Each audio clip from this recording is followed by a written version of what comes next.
4 ingredients to make a sale. Hi, I'm Hayley from Parallel Coaching, and in today's video, we're going to explore how you as a fitness professional can improve your sales when you're working with clients. So this is how you can make them more efficient, more effective, and you can enjoy the process much more. Now, so often fitness professionals don't like sales. They kind of think they feel icky, they get worried about them, anxious about them, overwhelmed about them, and so much so they avoid sales altogether. However, as a fitness professional, the thing that you really wanted to do, the reason why you started, was to go and help people, to work with clients. And you can only do that if you start making sales. So work with a client comes when you've actually made those sales, and that's really important. So in order to do that, I'm going to share with you 4 ingredients that will actually simplify it, make it easier, and mean that you're more likely to get a result every time that you work with a client towards achieving a client or towards selling a client. And that might be depending on a package, it might be one-to-one, it could be in a class-based. These same rules apply, these same ingredients. Now, the first ingredient is to increase the exploration of the dream outcome. Now, that sounds a little wordy, but basically it means we're focusing on the dream outcome your client has, not on a feature, not on a process that they're going to go through. It's not about the fact that they attended 2 classes, or that you're going to work with them in the gym environment, or that they're going to even lift a certain amount of weight. Instead, it's about the outcome. Why are they even here? Now, notice the phrase here is exploration. We don't want to just say, okay, you're here for weight loss. Write that down on their consultation chart or on their phone call sales consultation, and then write it down and then never talk about that ever again. We want to be asking much more questions. What does that mean to you? What does it feel like? What does it look like? What does it even taste like? We've got to find out what their experience of this dream outcome is. But the beauty of this bit is that the more that they talk about it, the more that they imagine it, the more that they visualize it, the more likely they are to feel excited by it and want to really get that dream outcome. It makes it emotive, and it means that your client becomes more likely, more pulled towards making a change. So that's the very first thing, the very first ingredient you need to consider, is that on any of your sales calls or any of your sales appointments, you're really focusing on the end outcome or their dream outcome as much as possible. Ask them so many questions about it that you feel like you couldn't ask any more questions about it. Make sure you know it in all dimensions about what it means to them to achieve that end outcome.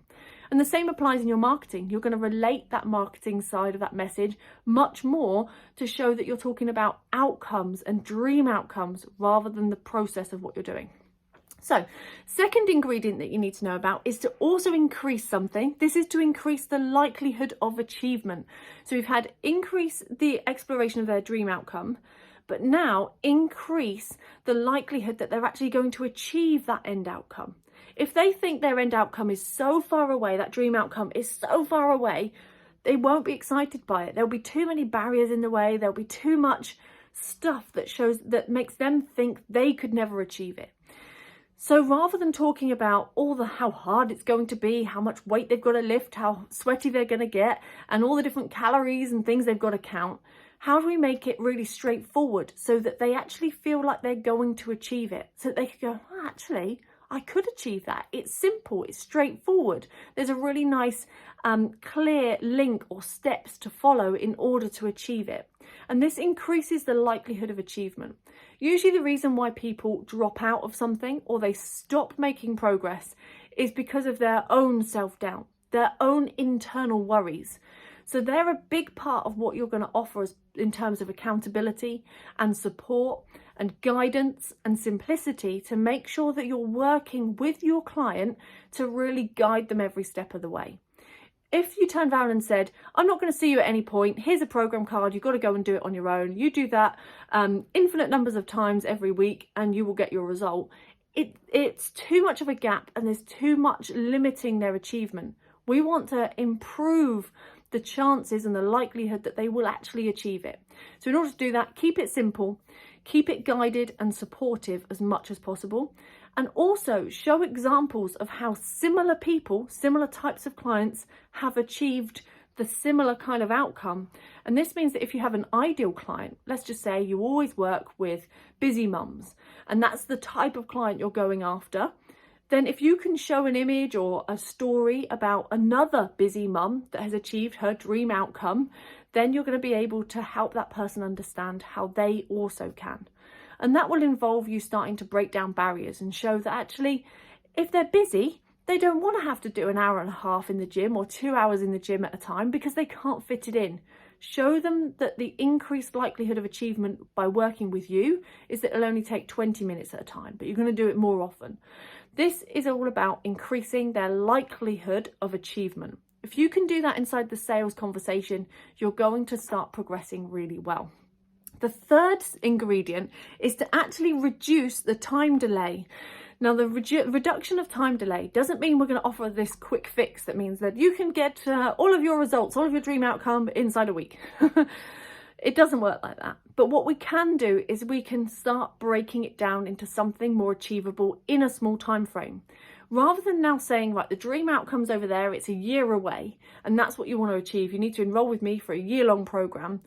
A client might well think, oh, that's a lot of effort, but it's also a long time away before I actually get the thing I wanted. How do we bring something closer as a mini win, this mini thing that they can achieve in the next week, or in this mini little hurdle or challenge they can achieve, that means that for them, they feel a sense of gratification. They feel this sense of, I've achieved that, and they don't have to wait in order to get that feeling of achievement. And actually reducing that time delay can be really beneficial. Now, that's not just reducing the time delay to the end outcome or a mini outcome, it's also reducing the time delay until they get started. So let's just say you have your sales conversation on a Sunday, and then the next sort of boot camp that you're running, or the next PT session you can do with them, is 2 weeks' time. There's a big time frame gap whereby they're doing nothing. Is there a task you can set them straight away? Maybe it's a food diary. Maybe you can book in a consultation sooner. Maybe you have an intro video that you send them so they have something they can get started on that starts practices or lifestyle management in advance. Or could you instead enroll them to start on the next boot camp the next day? See if you can get that moving with a limited time delay before starting and a limited time delay to get the end outcome. The final one, number 4, the fourth ingredient, is to reduce effort and sacrifice. We know it takes work. We know we can't just wave a magical wand and our clients get their end outcome in a matter of minutes. It doesn't work like that. We know it takes effort. We know it takes sacrifice. But what our clients don't want to hear is that it is going to take all of that. What they do want to hear is that you're going to hold them by the hand. You're going to make it nice and simple. And you're also going to make it as enjoyable as possible. That enjoyment process for them might be about interacting as a group with other people. It could also mean that they feel like they have to sacrifice less. So they turn around and go, but I don't want to give up my beer on a Sunday with my mates. As long as I can still have a couple of pints, that's fine. Well, if they know what they won't sacrifice, what if you brought that into your whole package and your plan? So you're actually saying, but don't worry, you don't have to get rid of this one thing that you love so much. And it means that they feel like they're sacrificing less. They are much more likely to sign up and join you in your sales process. So let's now recap those 4 different ingredients that you need to do in order to make a sale. First of all, you've got to increase the exploration of a dream outcome. Then you need to increase the likelihood of achievement.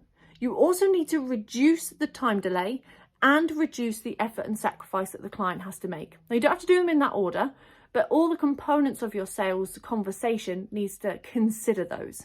Now, if you are stuck with your sales conversations or even getting your clients towards a sale, then I do have an invite for you, and that's for our Fitness Business Kickstarter. So click the link that is with this video and find out more. One thing in particular relating to sales that is involved inside this Kickstarter is a 9-step sales grid. And this literally is everything you need to do to follow every step of the sales journey on your sales conversation. And it even tells you what to say and how to say it so that you don't have to work all these things out. It already includes the 4 ingredients. Plus, there's lots more in there about how you even get them to the point of sale in the first place.